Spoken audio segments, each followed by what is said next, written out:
lot of guests tonight. All I can welcome everybody. So I appreciate you coming. We've got a lot of announcements, so I'll try to go through them as quick as what I can. Our Christmas party. It's going to be held at Myers, same as usual. One member suggested that's amore. We looked into it. As far as menu, you're going to get something with tomato sauce or Alfredo sauce or something. And with the dollar amount that they were allowing us, there wasn't going to be any meat. So we are paying a little bit extra for meat this year. They're charging us $2 a plate at Myers. But it's going to be the same menu that we had. Other than that, Amore was on the second floor. We didn't think that would be a good idea because the restrooms are on the first floor. So we didn't want everybody to have to go up and down, to go to the men's room and all that kind of stuff. It was just easier layout at Myers. There was no microphone for us, and although I can project pretty loud, if I have to. They didn't know about the tables for the toys, that kind of thing. So it will be at Myers. It is going to be $30 a plate. There's a sign-up sheet over there on the table. So if you would like to go, just put down the name and the number of people that'll be there. And we will have to have a number,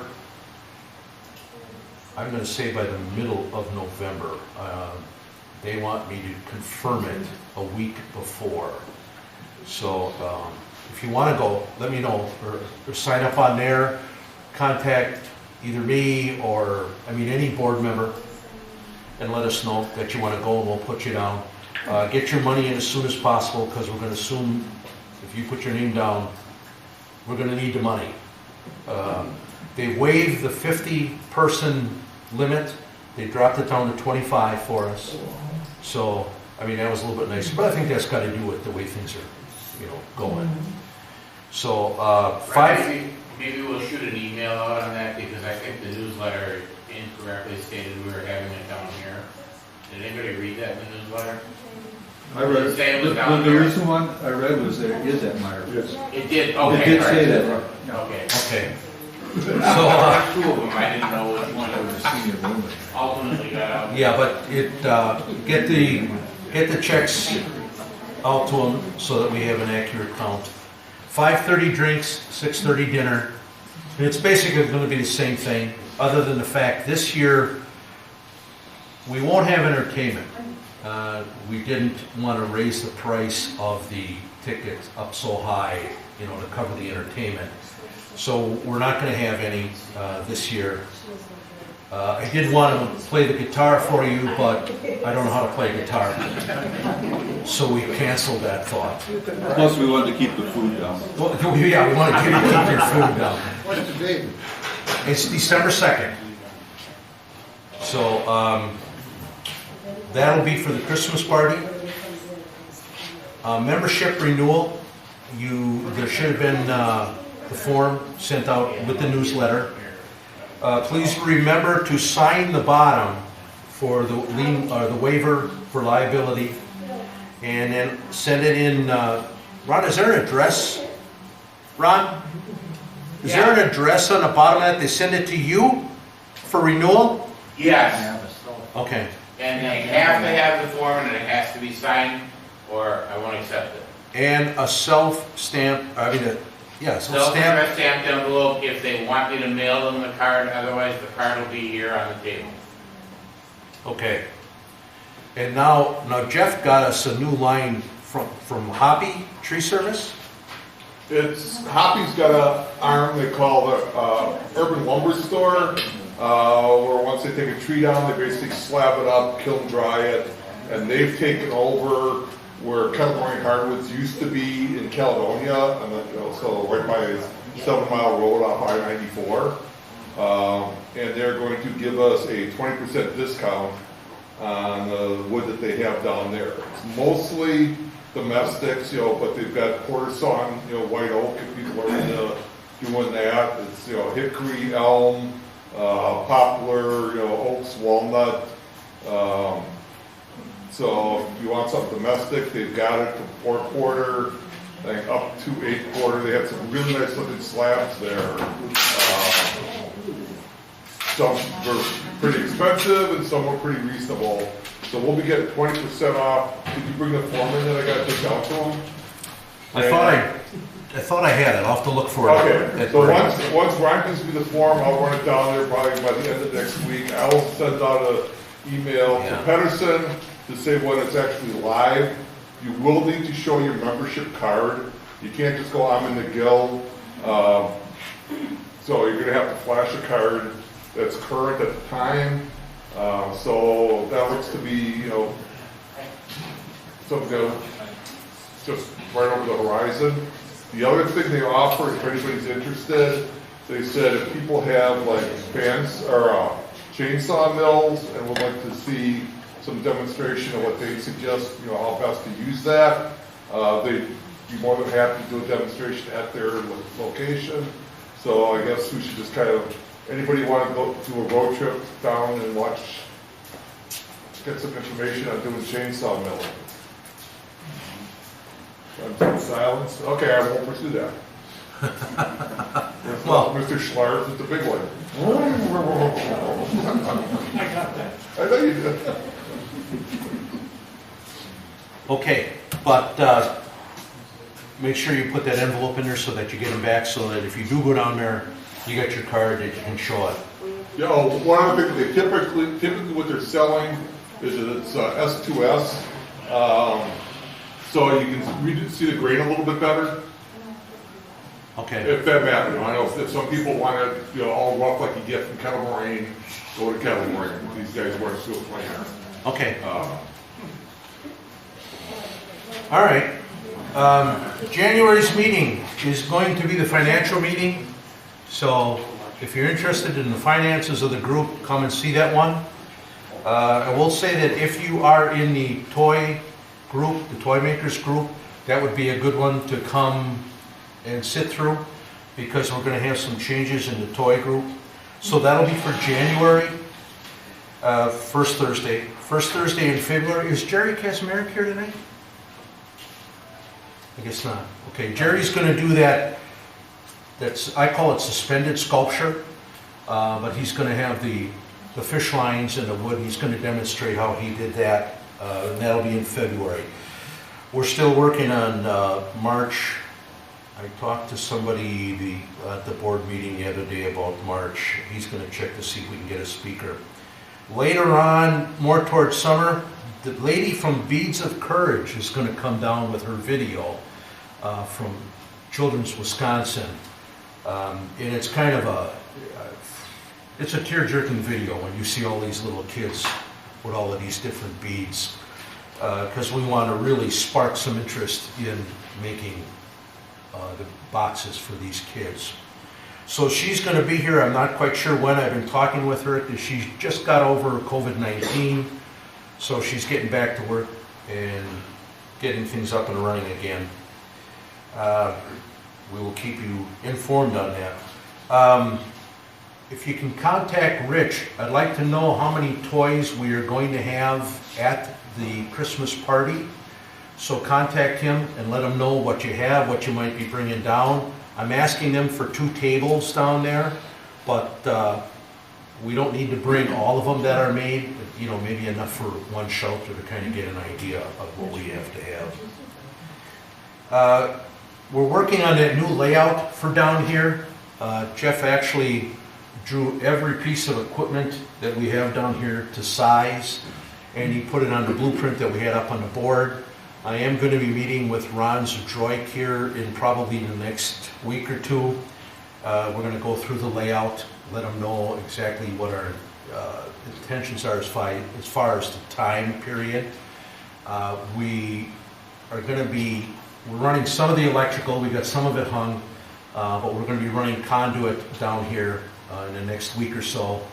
And I've contacted one of my wholesalers and asked them to donate the 6-inch sewer pipe that we're going to have for the dust collection. We'll be running 2 6-inch lines, one on each side of the I-beam down there, and we're going to tee it off over where the unit is sitting.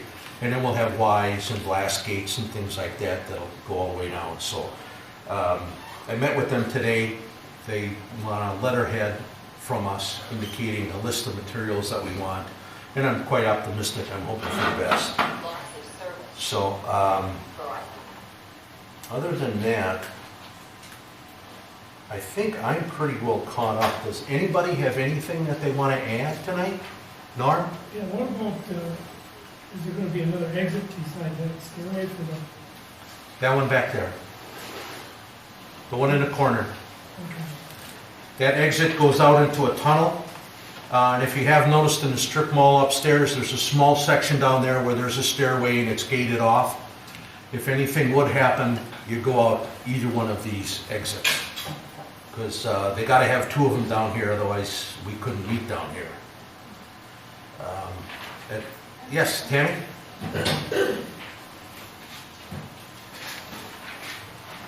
Well, since we're talking about cutting boards and things, this is kind of fun. Every year Oprah has her top items that she puts on her list. And then they, fly off the shelves. So she did this year, and one of her things, wait till you see this, it's a cutting board. It's a piece of wood with a hole in it for a handle that they put a stamp of a picture on it, or a design. $210. Oh my God. So pass it around. It's pretty fun. It's something you guys could make for a snap. Give it to someone and tell them how much it's worth. You know? I think my price is going up. 10 cents ain't making you any money. Jeff? Yeah, I did a little inquiry to find out if the woodworking show is gonna happen or not. I looked on their website, and it just says they're cutting back to 6 locations, yet to be determined. So I contacted Jim Heavey, who's pretty, usually does a demonstration there. I asked if he had any inside information. He had nothing specific, but he said Milwaukee was always, a good show for them. So he's hoping that we make the cut when they come out with their 6 cities. Okay. So it's still, for whatever that's worth, I hope so. it's a definite maybe sort of kind of. Okay. I hope so. Ro? So at the Christmas party in the past, you've always given out a gift to each of the... Yes, thanks for bringing that up. So, you still want us to bring something down for that? Yes, for those of you that want to, in the past, we've been bringing gifts in, we put them on the bar, and then at the end of the night, everybody that's in there that's a member will get a ticket, and then we'll draw the tickets out of a jar, and as we call your number, you get to go up and pick anything that's up on the bar. So we're still going to do that. So if you want to make something, bring something in, that's fine. If you want to go and buy a little something, that's fine also. Or whatever you want to do. But there is that giveaway. Thanks. I really wanted to remember it and I didn't write it down. So Talk about the raffle also. The raffle. yes. Do we know what we're having yet, Jerry? Yeah, Oh, we said we were. pardon? It's a meeting, we said we were. No. I mean as far as gifts. Yes, raffle gifts, yes. What are they? I don't know yet. Okay. Who's on I first? just want to let them know. Okay.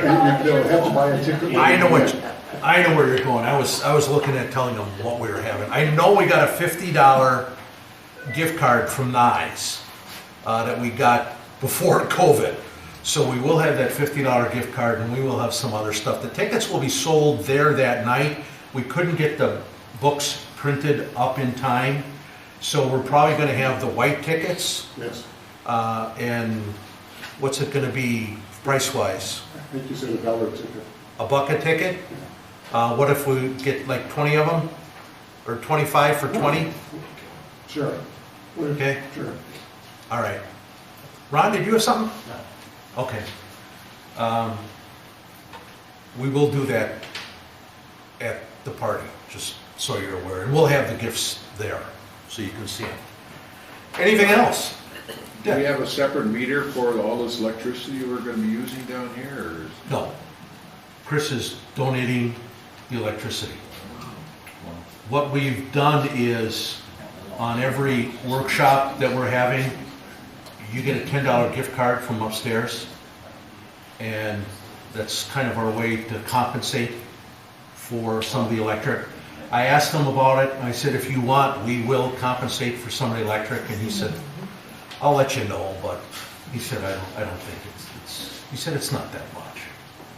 So, no. I have my electric bill. But I did ask him, because I didn't want to, assume anything. So, anyone else? Any questions? Yes. Anybody new here? Oh, honey, we got so many new ones tonight. We just said, welcome. Yeah, we got a lot of new ones tonight. Anything else? We've got some time tonight, right? Yeah. I've got a question. How many people shopped upstairs when they came in? Did anybody buy anything upstairs? Today? I got here too late, otherwise I normally do.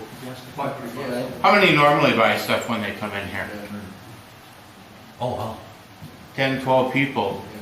That's pretty good for a business to have 10 or 12 people shopping your store. Then we spend $150 a week or a month. We spent, on the workshop we had, we spent $200, $250. Probably. We spend a lot of money upstairs, so, understand that Chris isn't the only one that does this. Every woodcraft in the country is expected to house a Woodworkers Guild or something like that to get the people in their store. Nobody here shops at Rockler, and if they do, it's very minimal, because we pay back Chris for all that he does for us. So don't worry too much about what Chris gets out of us, because Chris makes out very, very well because of what we do. And every time we do something, we compensate him for that. So I just wanted to address that. Okay, thanks. Yeah. But we should also keep in mind that instead of buying glue at Menards, we buy our glue and things, bandsaw blades up here. We do. A lot of people, well, I can get it online cheaper. I said, yeah, well, fighting the fact that fed you, Yeah, the individual people, I agree with you Right. totally. But we as a workshop, when we're down here, everything we purchase there. Unless we get it free or we get deals, And if somebody's gonna give us a lathe or a joiner, we're gonna take that rather than, go upstairs and buy one. And all of the equipment that's down here has been discussed with Chris, and he understands why we have it and why we didn't buy it from him. Yes. I asked Chris this a while back. I was curious if people buy stuff off the Woodcraft website, does he get any slice of that? And the answer to that is no. He doesn't get it. Right, so Is it if shipped you go, into the I can store? order it on the web, or if he's got it in the store. Now I know I come and I shop at the store instead of ordering off the Is it shipped web. into the store? Nope. You have it shipped to your house? And then Anything off the website, he doesn't get Really? it. He goes, Okay. two separate entities. I thought maybe as That's part of good the to know. franchise deal, he'd get 10% or there'd be some kickback. And I'm like, he gets zero. That's good to know. What I just did is I ordered a Nova, a post for my lathe, and I went to him instead of going online and ordering it. So now Have him I'll order come it. through him and he'll Yeah. get something for it. Yeah. So, Yeah, if it's something that he doesn't carry, he can order it, through the web. well, yeah, and that was, Yeah. I could certainly do it online, but that was so I know he gets a little part of something. So that's how I used to do it. But I hear that all the time, and it always concerns me that people think we're taking advantage of Chris. Yeah. Believe me, we're not. Keep in mind, too, we're the only group that compensates him. Nobody else buys monthly door price gift cards. We're the only ones. And it's at 125, not 150. Oh, I'm sorry. We used to have 25 for Rockler. We are going to phase that out. It will be 150. Once we get back and going, we start to see the numbers, that we had before, during the meetings, the membership, things like that. We have 110 members. 110. So, I do believe we'd probably lose some because of unfortunate age, but he gets This has been an interesting $1,250 year a because we increased an additional 10 members this year through COVID. So That's interesting. Excellent. That's kind of high, isn't it, from what we've been running? It is. We had maybe 120 at the top. You know, after the fall, when, you know, we used to have 2.25 years and years ago, and then we settled in at about 120, and then we had a year where we dropped down into the high 80s, low 90s. 86. Yeah, and it's come back. It's come back nice, and I think part of it is because of this. We had a workshop, twice in October, and we had 4 people partake of it, but we had, I think, 7 or 8 people down here, so that helped tremendously. And I think it gave us some insight as to what we need to do to get the shop going in a little better, have a little better flow. And that's why we came up with the idea of expanding this whole area so that we can have the shop. Because there's a lot of equipment there, but it's pretty tight. Yeah. It'll happen. It'll get together. You know, we get between the donations and sponsorships. I know Joe Everly isn't here tonight. Joe's our sponsorship chairman. He and I decided we're going to see if we really can't bump it back up. The first year we had it, we had $2,000 or $2,100. $2,800. Oh, $2,800 in sponsorships. So we're going to see once if we can get that back up to where it was, and that helps us out dramatically.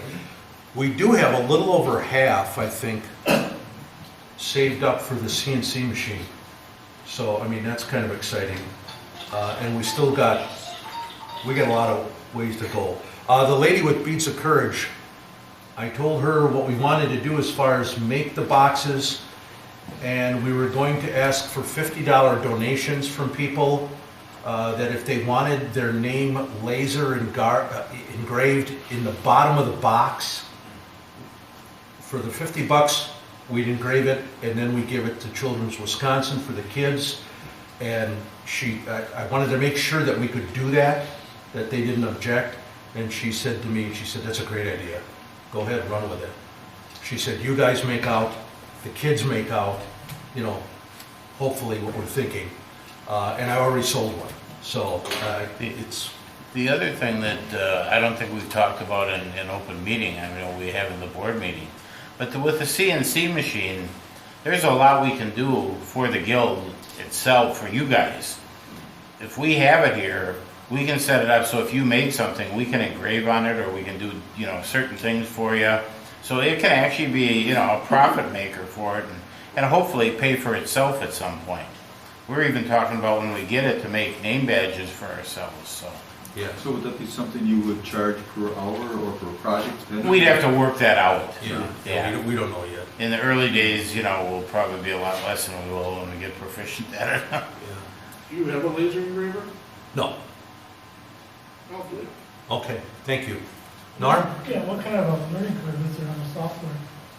On the which? Software. Jerry Hansen is proficient at it. So our learning curve is gone. And we'll come to your house and give private lessons for free. And Mark says he's proficient at it, so. What answer my question? Anybody that I know, Norm, Does a person come in and learn for a half hour, an hour? Yes. The software? That's what our intention is, to have a division of the guild that will be working on CNC machines and have them set up for their own Saturday so that they can come in with other CNC operators and learn. that's not his question. The question is, it's an incremental type of learning. You learn the basics, and then as you go on, you can get more and more proficient. You know, if you wanted a duck in there, you can do it. I took something out to Larry Johansson, and I wanted a little cross put in it, and it was arched. And he said, well, I don't know if I can do that. He said, let's try it. So we tried it, and it worked great. And he had it for probably a month at that point. So incrementally, as you go along, you'll learn. Are you proficient enough in that to do that now yourself? Yeah. Me, no. I wasn't pointing at you. Oh, I'm sorry. I thought you... Yeah. So, I don't know I if mean, I was. there's a learning curve, and it's a long learning curve, but you're never going to learn everything about it. It's one of those things. It is an expensive tool. How many people you figure would be interested in the club to partake of that. How many people here are interested in CNC? You got, yeah, we figured 30 to 40 that would be interested out of the 100. And I was opposed to it in the very beginning because real woodworkers don't use a CNC machine, right? But I think they do. They may make it, but just the engraving part of it I think is very valuable to us. But you will, hopefully, the intention is that you will learn here. And then if you think you want to get one, even a small one, or you can come in here and you can use it. It doesn't matter. It's open to every member. Yeah, what size are you looking at? All I can tell you, it's the $4,000 one. I know there's a bunch of them now. Chris just told me today there's one for $5,000 that goes 50 inches long or something like that, and by 24. Is it one of the ones upstairs? Yes. Okay. Yeah, it will be one of them upstairs. Wally? Are we talking about classes, or are we just talking about an informal get-together? Like, for people that don't know anything about it, it would be kind of interesting just to have like a beginner's class or something like that? Pretty much. I think that's yet to be determined. Okay. Well, but I think that's what I mean, that's what we'd like to do, but I think we need to wait until we get it and see how complicated it really is to teach somebody. If you're interested, you're going to learn a lot quicker. I mean, there's no question about that.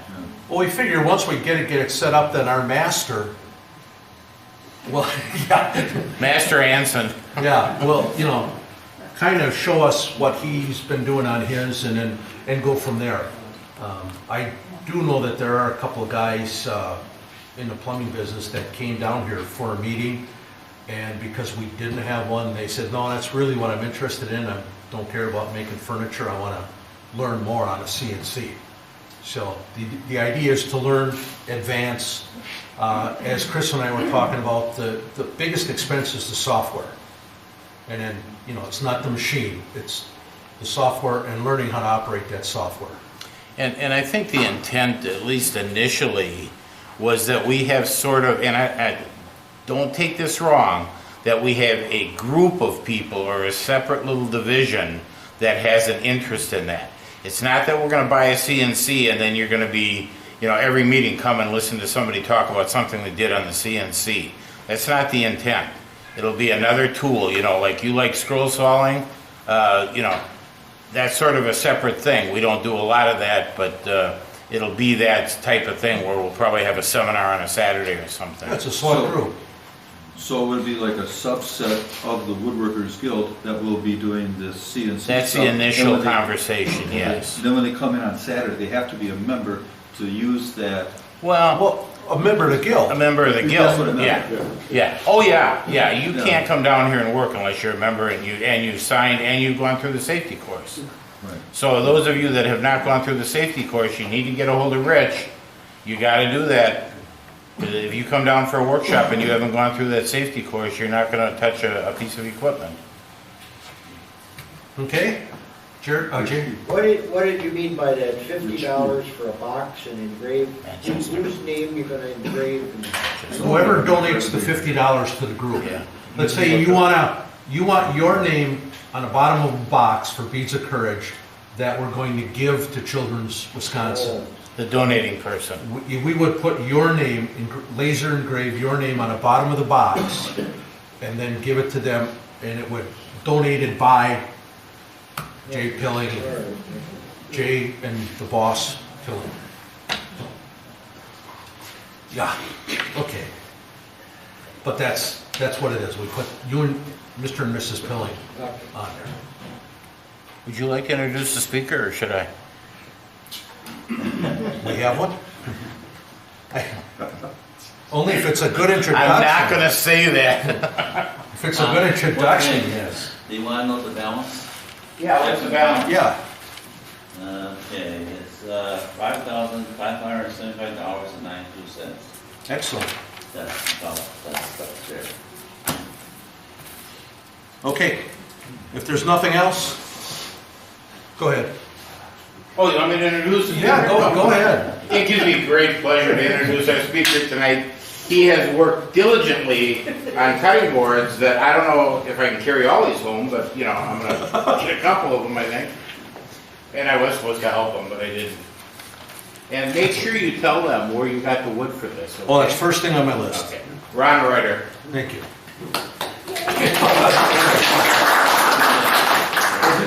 Okay. I don't know if you remember all of those strips that we had laying on the floor over there from Bay Madison. They were about 7 feet, just like this. These are the ones I cut them down to about 20 inches. Most of the boards that I made started out 20 inches, 21, something like that, by 12 to 14 inches wide. And you'll see I stacked them all on end and then glued them up. And I remember some people, when they looked at it, they go, oh my God, whatever you do, it's a lot of gluing. It's not that bad. I mean, you'd be surprised how fast you can get through gluing these things up. I just set up my clamps, laid them all out, glued them, put them on it. 5 minutes, you can get 12-inch deep by 20 inches wide. You can get these glued up. It's not a big thing. Let them sit overnight. And you got yourself at least a blank. What I did was, I'm going to give you some statistics. Well, actually, I should tell you that what they gave us, what Bay Madison gave us was mostly maple. They had some black walnut, some cherry, red oak, and white oak. And that's kind of what I used on most of them. You're going to find there are going to be strips on every one that's over there. And I wanted to make sure that we're using the wood that they donate. We can get another pallet of that wood, but I think it's like, I've heard between 5,000 and 8,000 pieces, and unless we got people that are going to take them, I don't want to take it home. My wife don't want me to take it home. So I thank Bay Madison for what they've done. I also went back and I've got the woods that I used when I went back there. I bought some Paduke, some Brazilian cherry, which is really some beautiful wood, yellow heart, purple heart, and babinga. And I had black walnut of my own, but that's what I went back and I bought it from them, and probably I spent about $300 in exotic woods, and I don't think I went through half of it yet, as far as putting them in the boards that are there. So the one thing I did find out, I'm looking at a lot of videos, and the one thing that on making cutting boards, and the guy that was on there, he said every woodworker that he knew made a cutting board. And I thought, well, I don't know him because I've never made a cutting board. So I thought, we'll get into it and try it and see what happens. I turned on one of them. It was America's Test Kitchen, and I don't know if anybody has ever looked at that. They got a lot of good recipes. The only thing I can tell you is watching that video makes you hungry. But they tested a bunch of different cutting boards. They were bamboo, teak, maple, and birch. None of that I have here, really, except for the maple. There's no birch, there's no teak. John said he had teak over there, but Ricardo and I could not find it. And if you ever go over there, it's the one on Doral. And when you go in, you go around to the left-hand side of the building, there's one door, and you walk in that door, you're walking into a hallway. Ricardo is the guy that runs the forklift. He's usually there alone. And I walk through the door to the lower level. You'll see stairs that go up.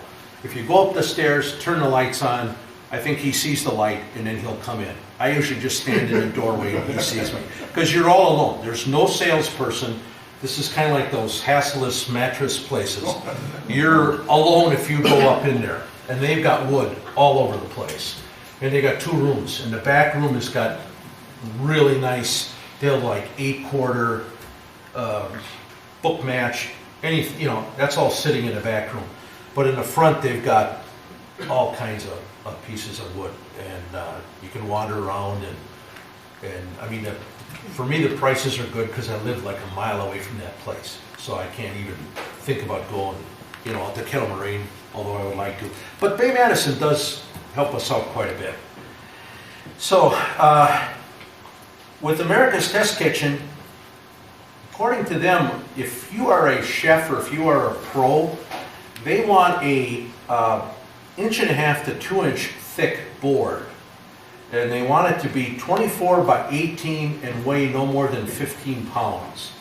They don't want the feet. You'll notice on a lot of these I've got feet on them. They don't want the feet. They want to be able to use both sides of it. So that's kind of the criteria that they follow. And they had one board there they tested was 35 pounds, which I can't imagine that. Had to be unbelievably heavy. The minimum size they find out for most people was 15 by 20. So the average homeowner, it was something else that they could handle. They also tell you that height is a difference. If you're a shorter chef, you're not going to want the 2-inch one. And I can't believe a 1/2 inch makes a difference, but according to them, it will make a difference when you're working with a knife. They test all of these cutting boards with a mechanical arm that will cut across that board hundreds of times. And I forget how many it is, maybe 2,000 or 2,500 times. And they check the blade every 200, and they sharpen it every 500, or so, it's just an unbelievable amount that they test them with. They don't want the feet because they want them reversible. So a couple of a lot of these I don't ever think are going to be actually used. I think people feel guilty if they, started using them. The different cutting boards, they come in either face grain, edge grain, or end grain. Now, we all know it, but those of you that might have a question, this is going to be the face grain, that's going to be the edge, edge grain, and that's going to be end grain. Believe it or not, I always thought that the end grain was the best. They're saying no, the edge grain is the better one. The edge grain here takes more maintenance to take care of them in the course of their use. You have to treat them on a monthly basis because you're constantly going in and you're cutting into the fibers. So they tell you that it should be cleaned. I used the Howard's products upstairs, both the oil and the wax that they had. I did all of those boards over there with that, 2 coats of each on each board, and I probably got 2/3 or maybe a little over half of the bottles left. If I would ever go into making them to sell them, I'd probably send the little mini bottles they have up there of the wax so that if somebody wanted to prep them at home, they could. But the end grain, the best one they had was the teak. It held up better than anything. And over a period of time, they tested the oils that they used to redo the boards and how much each board would suck in. The end grains sucked in so much more than any of them. Face grain, they don't even want to bother with face grain because you cut the fibers, they start to roll up. They don't even bother with those anymore today. So the edge grain was the best, at least for the kitchen. So if you do watch it, it's only like a 12-minute video, but they cover all kinds of different stuff in that 12 minutes. The young lady that I was watching on there, she just constantly moving along. I couldn't write quick enough. So they tell you you can use a mineral oil, just a plain mineral oil if you want to use them, because the mineral oils, I talked with one of the members, and he goes to Fleet Farm, or Farm and Fleet, and buys the mineral oil they have there in a gallon because it's reasonably cost, and they use it as a laxative on cows. So evidently, if it's good for cows, evidently it may not do anything to you. They do tell you do not use olive oil or vegetable oil because it will turn rancid, and it'll allow bacteria to grow. They also tell you that the cleaning them, you can put them in a sink. Soapy water is good enough, but you gotta scrub them and make sure that you get, any bacteria out of them. None of the boards that I have a juice groove in them. With watching the videos, I find that most of the cutting boards with juice grooves are for people that are grilling. They pull that steak off the grill and then they cut it up on there. And it's to catch the juices from the meat. These are more like a chopping block rather than, cutting board. You do vegetables and things like that on these, as you're putting them into soups or whatever you want to have it on. So, they're a little bit different. As far as the edges also, you'll notice on some of them, I've got little finger holes. I probably won't do that. I think I did 2 of them. And the one actually ended up being like 3/8 of an inch shorter, because they don't show you this in the video, but as you drop that thing down on top of a rounded router bit, and you drop it down on there, you have your 2 stops, and you run it back and forth. I ran it one way, and when I came back to go over again to make sure that it was a good cut, it grabbed that thing and just whipped it out.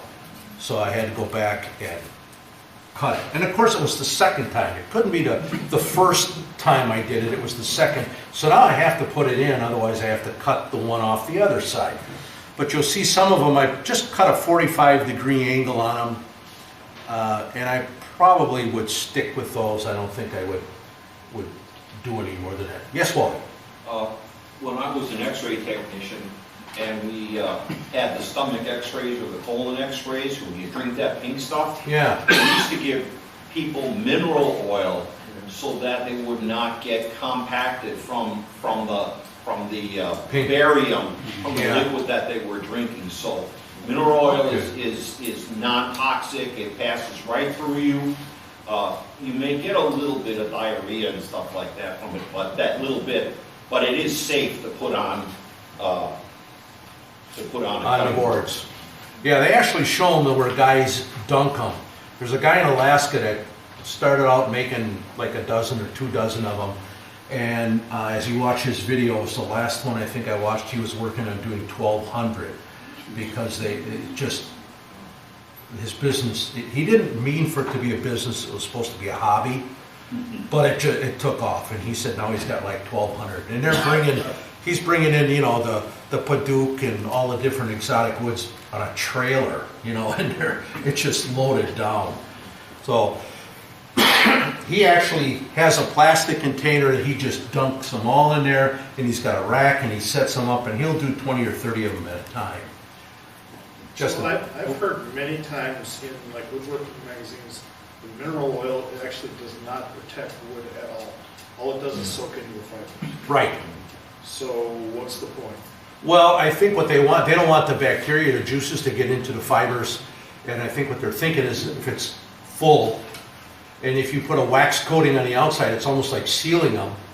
Yeah. Because with these, when I put the wax on the top of them, and I mean, they're slippery as could be, and I set them down and then I'd go upstairs for the night. And when I came back, you could tell that the wax had either dried on them, and then you can buff them, and I think it helps to seal those pores. Jake? My father-in-law was a dietitian in the Army, and he said they came in one time and they had to get rid of all their cutting boards and get plastic. And they ended up with more bacteria on the plastic boards. And they found out that there's a natural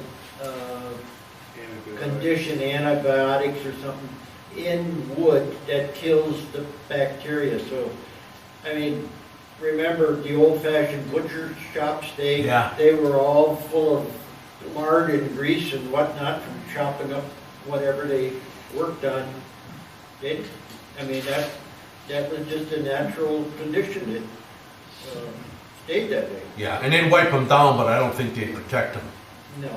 Greg? Is there any, are there any species of wood that you shouldn't use because they're toxic to humans? Well, anything that doesn't have like a tight grain in it. Now, they say don't use oak. They said it was bad. But then I watched another video where the guy made nothing but end grain oak cutting boards. And what he was saying was, as long as you seal those fibers, if you pour the oil on top of a end grain cutting board, let it stand for a while, and you'll see on the bottom it's coming through.